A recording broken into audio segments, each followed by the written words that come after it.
मावाद ही मावाद होती है, दुर्गंध ही दुर्गंध शरीर से निकलती है, उसे कोढ़ कहते हैं। भयंकर से भयंकर जब पापी होता है उसे ये बीमारी, ये कर्म दंड होते हैं। अब जरा विचार करो, आपका पति आपसे कहे कि हमें वैश्या से मिलाओ, तो आप क्या कहोगे? ये बहुत जो हम लोग आजकल मनोरंजन समझते हैं ना, धर्म का त्याग करके मनमानी आचरण, तो ये जब शरीर में भयंकर रोग और दुर्गति होती है तो नरक क्या है, जीते जी देख लो, ऐसा नरक है, इतनी अशांति, घोर जलन। दोनों ऐसे पति पत्नी को, अर्धांगिनी पत्नी को कहा गया है कि आप दाहिनांग व वामांग के समान है, दोनों मिलकर के। जैसे गाड़ी के दो पहिए चलते हैं तो लक्ष्य एक ही तो होता है, ये थोड़ी कि बायां कहीं और ले जाएगा, दायां और कहीं ले जाएगा। राधे राधे प्रिय भक्तों, स्वागत है आपका एक और महत्वपूर्ण वीडियो में। आज के इस वीडियो में हम गुरुजनों द्वारा जानेंगे कि पति की सेवा कैसे करना चाहिए, सुखी जीवन जीने के लिए पति पत्नी को कैसे रहना चाहिए, घर परिवार में सुख शांति कैसे मिलेगी, क्या पत्नी के पापों का आधा भाग पति को भोगना पड़ता है, यह बात कहाँ तक सत्य है, यह सब जानेंगे आज के इस वीडियो में। प्रिय भक्तों, वीडियो बहुत ही महत्वपूर्ण होने वाला है, इसलिए वीडियो को अंत तक जरूर देखना। अपने पति को भगवान मानकर सेवा करती थी, पति के पांव धोती थी, पति के चरण दबाती थी, पति की आज्ञा ईश्वर की आज्ञा की तरह मानती थी। एक दिन क्या हुआ कि उसके पति को ना कोढ़ का रोग होने लग गया। कोढ़ जानती हो मैया? कोढ़ का रोग ऐसा होता है, कोढ़ दो प्रकार का होता है। एक प्रकार का कोढ़ ऐसा होता है कि चमड़ी गल गल के गिरने लग जाती है, पूरी चमड़ी एक गिर जाती है, अर्थात मावाद ही मावाद होती है, दुर्गंध ही दुर्गंध शरीर से निकलती है, उसे कोढ़ कहते हैं। भयंकर से भयंकर जब पापी होता है उसे ये बीमारी, ये कर्म दंड होते हैं। बीमारियां भी कर्म दंड हैं, याद रखना। उस आदमी को कोढ़ का रोग हो गया, सारी चमड़ी गल गल के गिरने लगी, पर पत्नी बड़ी पतिव्रता थी, उसके पति से उसे कोई नफरत नहीं, नहीं कोई सामान्य स्त्री ऐसे पति को छोड़ के मायके चली जाए, ठीक हो जाना तो फोन लगा देना। पर वो नहीं गई, अपने पति को नहलाती, वो खटिया पे मलमूत्र करता तो मलमूत्र साफ करती, उसे नहलाती, कपड़े से पोंछती, समय से भोजन कराती और बड़ी प्रसन्न चित्त से भगवत चिंतन करती, पति को भगवान जानकर सेवा में लगी रहती। एक दिन उसका पति बाहर बैठा था, धूप का आनंद ले रहा था, सर्दियों का मौसम था, कि वहां से एक वैश्या सज धज करके सामने की गली से निकली, उसके घर के सामने से। उस वैश्या को जब इसने देखा तो ये उस वैश्या पर लट्टू हो गया, उस वैश्या पर मोहित हो गया, उसकी सुंदरता पर, उसके स्वरूप पर मोहित हो गया। और अब उदास, अब सोचा मैं तो पांव हाथ काम कर नहीं रहे हैं, ये वैश्या मुझे कैसे प्राप्त होगी। अब वो उदास हुआ तो पत्नी ने पूछा, स्वामी जी क्या बात है, आज आप उदास बहुत हैं, क्या हुआ आपको?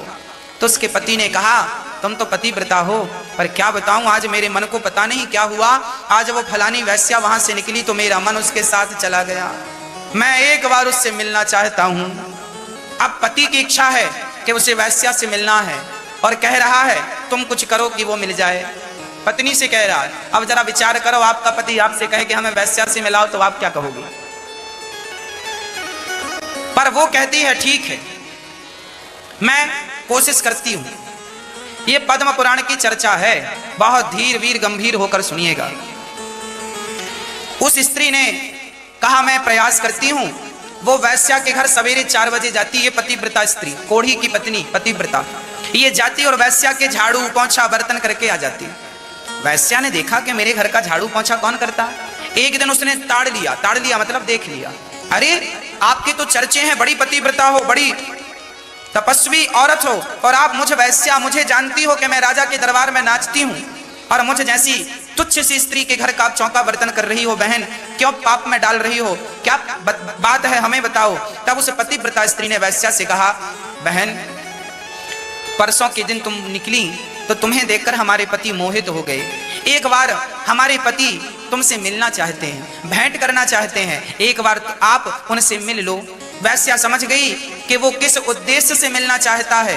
वैश्या तो वैश्या है। बोली ठीक है, आप कह रही हो आपका पति कोढ़ी है, उसके शरीर से दुर्गंध निकलती है, पर आप पतिव्रता हो तो मैं आपकी बात काटूंगी नहीं। आप आज रात को 9 बजे अपने पति को मेरे घर लेके आ जाना।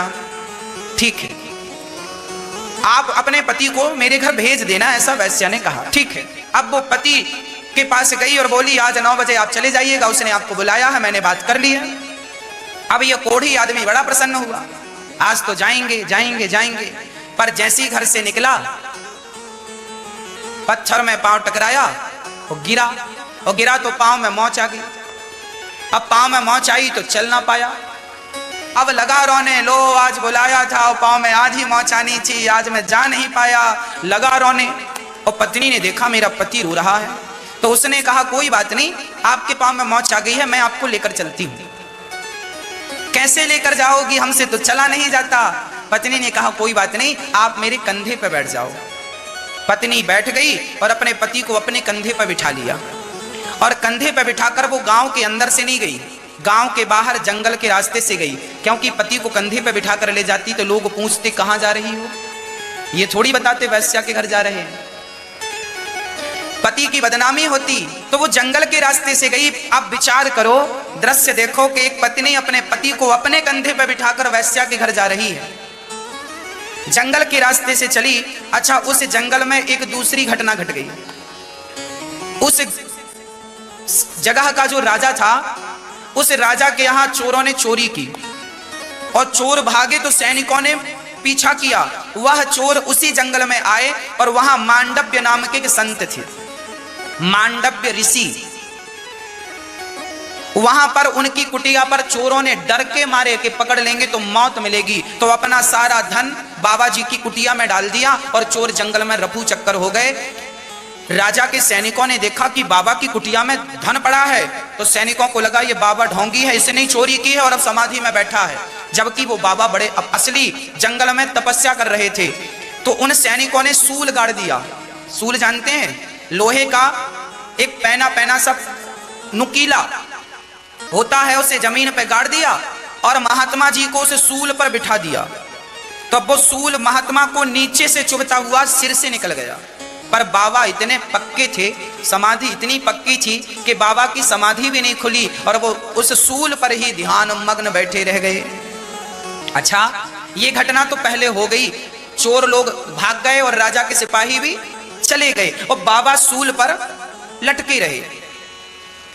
अब ये पत्नी अपने कोढ़ी पति को कंधे पर बिठा कर ले जा रही थी, तो महात्मा के पास से, अच्छा इसे दिखाई पड़ा नहीं, रात का समय था, महात्मा के पास से निकली तो इसके पति का सिर महात्मा के पांव से टकरा गया। भाई महात्मा जी सूल पर लटके हैं तो पांव स्वाभाविक लटक रहे होंगे, तो इसका सिर, ये भी कंधे पर है, तो इसका सिर अर्थात कोढ़ी का सिर बाबा जी के पांव से टकराया, तो बाबा जी की समाधि खुल गई। अब बाबा जी ने श्राप दे दिया, अरे मूर्ख, जिसने मेरी समाधि खोली है, सूर्य उदय होते ही वह मर जाएगा। जा, तू मर जा, तूने मेरी समाधि भंग की है, सूर्य उदय होते ही मर जाएगा। अब ये कोढ़ी लगा रोने, हे भगवान, पहले पांव मोचा और अब बाबा ने श्राप दे दिया। उसका सपना ही रह गया। अब लगा जोर जोर से रोने, मैं तो मर गया, हे महाराज जी, महात्मा जी क्षमा करो, क्षमा। अब पतिव्रता नारी कंधे पे बिठाई, पत्नी बोली मरना सवेरे है, अभी कहो तो ले चलो। बोला काहे को ले चलो, उतारो हमें, उतारो, अब तो मरेंगे हम, लगा रोने जोर जोर से। तो पतिव्रता नारी बोली आप रोइए मत, महात्मा जी ने कहा है कि सूर्य उदय होगा तब आप मरेंगे, तो मैं कहती हूं कि सूर्य उदय ही नहीं होगा। पद्म पुराण में लिखा है, उस स्त्री ने संकल्प किया कि हे विधाता, यदि मैं सच्ची पतिव्रता हूं और मैंने आज तक स्वप्न में अपने पति के सिवा पर पुरुष का मैंने स्वप्न में भी स्पर्श ना किया हो, स्मरण ना किया हो, तो जब तक मैं ना कहूं सूर्य भगवान आप निकलना मत। पद्म पुराण में लिखा है 48 घंटे हो गए, सूर्य का पता नहीं था।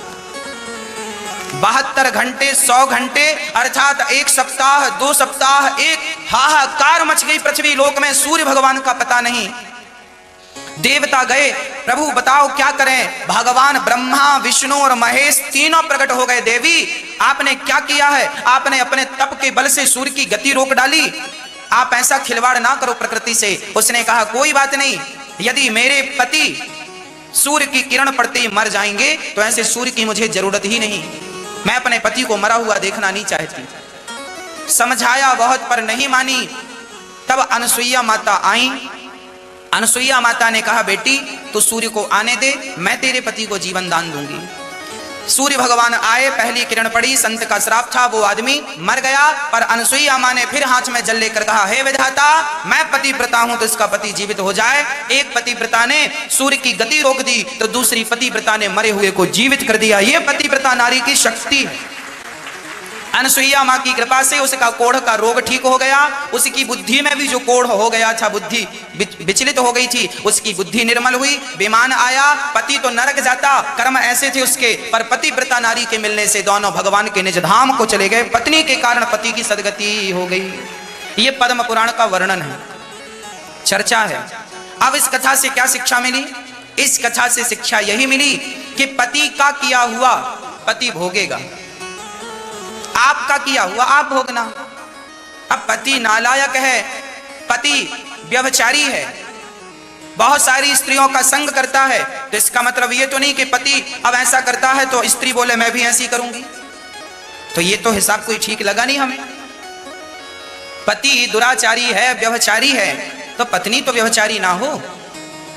और पत्नी व्यभिचारी है तो पति कहे कि तू ऐसी है तो मैं भी ऐसा, ना। वो जैसी है वो उसके संस्कार है, वो जैसा है वो उसका संस्कार है, उसके कारण अपने संस्कार काहे बिगाड़ते हो? अपने ये देखो, ये मृत्यु लोक है मेरी माँ, यहाँ पे मुझे कांटा लगेगा तो दर्द मुझे होगा, ना तो मेरे बेटे को, ना तो पत्नी को, ना तो आपको। कांटा लगेगा मुझे तो दर्द मुझे होगा। इस संसार में जो जैसा करता है उसे वैसा भरना पड़ता है। पति का किया उसको मिलेगा, पत्नी, हाँ पत्नी पतिव्रता है तो अपने पति को, पति नालायक से नालायक भी हो, पर पत्नी पतिव्रता है तो पत्नी पतिव्रता के बल पर अपने पति को भगवत प्राप्ति करा सकती है। ये स्त्री की शक्ति है। स्त्री ऐसी है कि वो चाहे तो ब्रह्मा और विष्णु और महेश तीनों को अपने सामने खड़ा कर सकती है। माता अनसुईया ने तीनों को बेटा बनाया कि नहीं? छोटा सा बच्चा बना के अपना दूध पिलाया। केवल पतिव्रता नारी ही ब्रह्मा विष्णु महेश को गोद में खिला सकती है, नहीं किसी बड़े से बड़े तपस्वी में ताकत नहीं है। इसलिए स्त्री सबसे श्रेष्ठ है। कब? जब वो पतिव्रता हो तब। आप किसी शुभ काम के लिए जा रहे हैं और आपके सामने कोई पतिव्रता स्त्री आ जाए, मांग में सिंदूर हो, गले पे मंगलसूत्र हो, पांव में महावर हो, हाथ में चूड़ियां हो, 16 श्रृंगार किए हुए कोई पतिव्रता स्त्री आ जाए और आप कोई काम करने जा रहे हैं, तो आपका उस स्त्री का दर्शन करने मात्र से आपको उस काम में सफलता मिलेगी जिस काम के लिए जा रहे हैं। ये शुभ सगुन माना जाता है। स्त्री शुभ सगुन मानी जाती है, पतिव्रता नारी बहुत श्रेष्ठ मानी जाती है। जैसे तपस्वी ब्राह्मण, तपस्वी साधु, उसी प्रकार पतिव्रता नारी। इसलिए नारी अपने धर्म का निर्वहन करे, पति की सेवा करे, पति कैसा भी हो। और पतियों का धर्म क्या है? पतियों का धर्म है यत्र नार्यस्तु पूज्यन्ते रमन्ते तत्र देवता तत्रैतास्तु न पूज्यन्ते सर्वास् तत्रा फला क्रिया। जिस घर में नारी का सम्मान होता है उस घर में देवी देवताओं का वास होता है, और जिस घर में नारी का सम्मान नहीं होता उस घर में देवी देवताओं का वास ना तो सुख होता है, ना लक्ष्मी होती है, ना सरस्वती होती है। आपका घर बिल्कुल वीरान हो जाता है जब नारी रोती ही रहती है तब। इसलिए नारी को कभी नहीं रुलाना चाहिए, स्त्री को कभी नहीं सताना चाहिए। जो पुरुष अपनी स्त्री से प्रेम करता है वह पुरुष और स्त्री अपने जीवन में सुख समृद्धि की ओर बढ़ते हैं। और जहां सदा किचकिच किचकिच चलती रहती है, झगड़ा चलता रहता है, वहां कभी भी तरक्की उन्नति कभी नहीं होती। इसलिए थोड़ी सी समझदारी पुरुष दिखाए और थोड़ी सी समझदारी स्त्री दिखाए, दोनों की समझदारी से घर बहुत अच्छे चलते हैं। ब्याह किसी से करो, मन किसी से, बुद्धि किसी, ये सब बिल्कुल ये धर्म के विरुद्ध आचरण है। और हमें लगता है कि इसमें तुम्हें जीवित वर्तमान में भी शांति नहीं मिलेगी, वासना तुम्हें जला देगी, तृष्णा तुम्हें जलाने लगेगी। देख लेना, ब्याह किस लिए किया जाता है? सीमा में। ये पशु स्वच्छंद विचरण करते हैं, मनुष्य थोड़ी। मनुष्य के लिए तो एक सीमा है, ब्याह इसीलिए किया जाता है कि आप अपनी पत्नी से, पति अपने पति से ही सांसारिक संबंध रखे, अन्य किसी से नहीं। और उसको समझा नहीं जाएगा तो पति वंचक परपति रति करई, रो रो नरक कल्प शत परई। ऐसे ही शुभगति में विचारी, जो पुरुष व्यभिचार करता है उसे कभी शुभगति प्राप्त नहीं हो सकती, दुर्गति को प्राप्त होता है। ये बहुत जो हम लोग आजकल मनोरंजन समझते हैं ना, धर्म का त्याग करके मनमानी आचरण, तो ये जब शरीर में भयंकर रोग और दुर्गति होती है तो नरक क्या है, जीते जी देख लो, ऐसा नरक है, इतनी अशांति, घोर जलन। ऐसे आज आप लोग मनमानी आचरण करेंगे तो कल आपका जो घेर करके आएगा कर्मों से, अवश्य में भोक्तव्यम, भगवान कह रहे अवश्य में भोक्तव्यम कृतम कर्म शुभाशुभम, वो तुम भोग नहीं पाओगे। नागेश कुमार जी हरिद्वार से। गुरु महाराज आपके चरणों में दंडवत प्रणाम। महाराज जी, सनातन हिंदू धर्म में विवाह के पश्चात पुरुष के पुण्य का आधा भाग स्त्री को मिलता है, जबकि स्त्री के पाप का आधा भाग पति को मिलता है। जिसे उसी में श्लोक में उद्याने च मद्यपाने राजद्वारे पिताग्रहे बिना अज्ञान गंतव्यम वरयाचति वरांगना, ब्याह में जो वचन भराए जाते हैं। बात यहाँ है कि जब पाणी ग्रहण करते हैं तो दोनों मित्र होते हैं, भाव वहां होता है। अब शरीर दो होंगे और उनके कर्म एक होंगे। हम दोनों सलाह से जो भी कार्य करेंगे धर्म में करेंगे और दोनों धर्म के प्रताप से भगवान को प्राप्त करेंगे। उसका भाव केवल है, कोई भी आप मनमानी आचरण नहीं करेंगे। बिना हमारी अनुमति के आप किसी घूमने जंगल, ऐसे पिता के भी गृह में या राज दरबार में या जहां कोई मदिरा पिए बैठा हो मद्यशाला आदि के पास, बिना हमारे सानिध्य के आप नहीं जाएंगे। ऐसे हो, बिना आप हमारी अनुमति के धर्म नहीं करेंगे। जो धर्म का कार्य करेंगे उसमें आप हमसे सलाह लेंगे। ये उसमें इस तरह की बातें कही गई है। उसका तात्पर्य कि हम दो शरीर देखने में रहेंगे, लेकिन हमारी रुचि, हमारा भाव एक ही रहेगा। अब अगर आप इस संकल्प से अलग हैं तो फिर आप पति पत्नी हैं ही नहीं, केवल नाटक हो रहा है। अगर आप वास्तविक पति पत्नी हैं तो जो आप दोनों की सलाह से सत्कर्म या जो भी त्रुटि होगी तो दोनों है ना, देखने जैसे दो हाथ हैं, ये कुछ करे ये कुछ करे तो आपको फल अलग अलग थोड़ी मिलेगा कि भाई उसने तो बाएं नहीं किया है तो दाएं नहीं किया। भोक्ता तो हम ही बनेंगे ना, हाथ हमारे दोनों। ऐसे पति पत्नी को अर्धांगिनी पत्नी को कहा गया है कि आप दाहिनांग बामंग के समान है, दोनों मिलकर के। जैसे गाड़ी के दो पहिए चलते हैं तो लक्ष्य एक ही तो होता है, ये थोड़ी कि बायां कहीं और ले जाएगा दायां और कहीं ले जाएगा।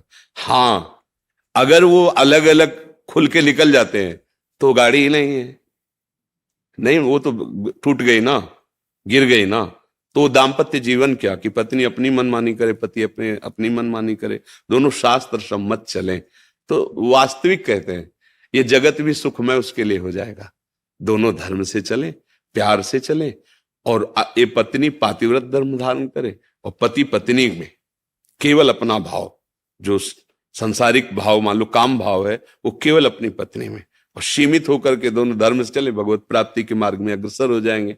पर जब गर्लफ्रेंड और बॉयफ्रेंड पहले से ही बन रहे हैं तो इनमें पातिव्रत धर्म आएगा, इनमें एक पति निष्ठा आएगी, उनमें एक पतिव्रत का भाव आएगा, या पति एक पत्नी से अपने जीवन का प्यार दे देगा क्या? तो सब नष्ट ही हो रहा है।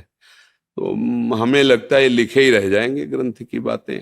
धारण करने की योग्यता तो हमारी नई पीढ़ी पहले ही खो दे, नहीं खो दी। सोचो, जैसे पवित्र वस्त्र पहन करके ही यज्ञ किया जाता है, ऐसे ये शरीर वस्त्र है, इसको तब तक पवित्र रखना है जब तक ये दाम्पत्य जीवन का संकल्प न बन जाए। पर ऐसा हो रहा है क्या? है? कहाँ हो रहा है? आप बताओ ना, कहाँ हो रहा है? छोटे छोटे बच्चे, छोटी छोटी बच्चियां वैसे ही मन संसार में आसक्त है, और ये सब नए वातावरण ने जो मिटिया मेट कर दिया। अब क्या बताना, आप लोग तो संसार में हो ही ना, फिर क्या अब ये बातें केवल केवल बातें ही रह गई है। ये तो कहो कुछ आदमी होंगे जो ब्याह करवाते होंगे पंडित जी से, नहीं तो ऐसे उसमें लिखा लो जज के सामने आए कोर्ट में, और या भैया मंदिर में माला डाल लिया, छुआ के हो गया। मतलब क्या यार, समय आ गया है। अब आपने उससे भाव से स्वीकार किया, और 2 महीने बाद कह दिया आप हमें पसंद है, तो तुमने बाजार की वस्तु समझी थी क्या? जीवन बर्बाद हो रहे हैं ना। और ये पास है, ये अब आज की समाज हमारी इसे पास करे कि पढ़ी लिखी समाज है, ये पढ़ी लिखी समाज। तो अब धर्म कहाँ कैसे, नैष्ठिक भावनाएं ही निष्ठापूर्ण नहीं रह गई हैं, कैसे? अब तो बस यही है कि इन किन प्रकार जैसे बने नाम जप करो, अपना कल्याण करो और अपने जो सगे संबंधी उनके लिए नाम जप करो। वो जप करे ऐसी भावना हम जप करके उनके लिए भी लाभ, कि तुम पुत्र हो, तुम पत्नी हो, तुम्हारी बुद्धि शुद्ध हो, तुम्हारे अंदर सद्भावनाएं आवे। बस यही हमारी शिक्षा तो यही। पत्नी नाम जप करे, कहोगे नाम जप करो, नहीं करेगी तुम्हें गुस्सा आएगा, लड़ाई झगड़ा करो। आप नाम जप करो, आप उसका मंगल करो। तो हमारी समझ में अब तो ये बात आ रही कि ये बातें निर्वाह करना कैसे हो सकता है। आप हमें बताओ, अच्छा कैसे हो सकता है? अभी तो थोड़ा, अभी तो है थोड़ा, आगे जो आएगा वो लिखा है शास्त्रों में, नहीं माने को अनुजा तनुजा, बेटी बहन की सुरक्षा घर में ही नहीं होगी। असुरक्षित जीवन, पशुवत जीवन। भाई नाम जब, इसीलिए सबको चिल्ला के कहते हैं, जब हमसे कोई प्रश्न करता है तो इन विषयों पे भले बात करते हैं, नहीं हम सबसे ये कहते हैं जो हो, जहां हो, जैसे हो, नाम जप करो, नाम जप करो। तुम जो भी हो ठीक हो जाओगे, नाम तुम्हारा मंगल कर देगा। क्योंकि हम जानते हैं कि ये छोड़ो, ये छोड़ो, ये छोड़ो, फिर नाम जप करो, नहीं कर पाओगे। जो कर रहे हो करो, नहीं छोड़ पा रहे हो मत छोड़ो, एक और डाल लो ना। जहां इतनी गंदगी जमा किए हो, एक डाल लो, राधा राधा राधा राधा राधा, वो तुम्हें आत्मबल मिलेगा। तब तुम अपने आप सब छोड़ दोगे, ग्लानि होगी। आप एक नवयुवक कभी कल या परसों था, वो रो के कह रहे थे, बड़े अच्छे पोशाक में थे, रो के कह रहे थे कि मुझे अब रोज ग्लानि होती कि मैंने ऐसे ऐसे काम किए, मैंने ऐसा ऐसा खान पान किया, महाराज जी कैसे क्षमा होगा, मेरा हृदय जल रहा है। हम कहा यही क्षमा हो रहा है, देखो ना नाम ने कैसा किया, कि जो पूर्वकृत कर्म है उनके प्लस जो प्रति जो पश्चाताप, ग्लानि, यही सबसे बड़ा उत्तम उन्नति का मार्ग है। तो देखो अब कहें आप ये छोड़ो, ये छोड़ो, आपको कैसे छोड़े? राधा राधा जपना शुरू करो, अब ये आपको पावर देगा, तो अपने आप सब छूटता चला जाएगा। फिर उसका जो परिणाम है वो भस्म हो जाएगा आपकी जलन से। यार कितना मैं नीच हूं, कैसा अधम हूं, ऐसा क्यों किया, ऐसा, हे भगवान क्षमा कर दो। कभी नहीं करेंगे, हो गया क्षमा। जो हृदय जलन होता है ना, वो शांत हो जाता है।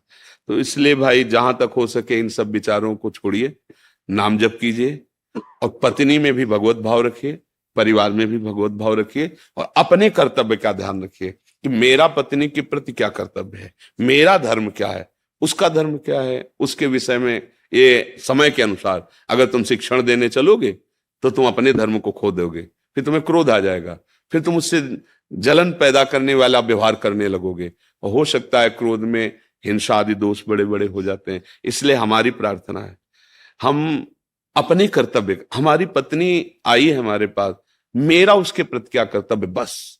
आप कभी दुखी नहीं हो सकते। वो जो करे, मालिक है ना, ईश्वर है ना, उसका मन ही उसको दंड देने लगेगा। शांत भाव से अगर वास्तविक सुख लेना है तो सिर्फ अपने कर्तव्य पर ध्यान देना है। ये पुत्र है, मेरा कर्तव्य इसके लिए क्या है, ये पिता है, मेरा कर्तव्य इसके लिए, उनका मेरे प्रति क्या व्यवहार है नहीं देखना। ये देखोगे तो कर्तव्य निर्वाह कर ही नहीं सकते, मेरी बात मान लेना। अगर मरीज का व्यवहार क्या है डॉक्टर के प्रति ये देखे ना, तो कभी वो डॉक्टर ही नहीं कर पाएगा। वो अपने कर्तव्य को देखता है, तो रो, चिल्ला, लात मार, हाथ मार, बांध इसके हाथ पैर, और ऑपरेशन करता है, इंजेक्शन लगा देता है। बस अपने को ये समझना है जैसे पागल खाने में हो ना, और डॉक्टरी करनी हो तो कहीं से भी थप्पड़ पड़ सकता है, कहीं से भी गाली मिल सकती है, पर वो पागल है, उन्हें में सुधारना है। ऐसे चलना होगा भैया, कलयुग है। अब का जो स्वभाव स्वरूप आएगा वो तुम्हारे अनुकूल नहीं आएगा, तुमको देखना है अपने कर्तव्य को। अगर ऐसे चलोगे तो ठीक हो जाएगा। क्यों, इसमें कोई तर्क है? हाँ तो प्रिय भक्तों, आपको गुरुजनों का यह वीडियो कैसा लगा कमेंट बॉक्स में जरूर बताना। अगर वीडियो पसंद आया हो तो कृपया वीडियो को लाइक एवं चैनल को सब्सक्राइब जरूर कर लेना। तो प्रिय भक्तों चलिए चलते हैं, अगले वीडियो में फिर मिलेंगे। तब तक के लिए जय श्री सीताराम, जय श्री राधे श्याम।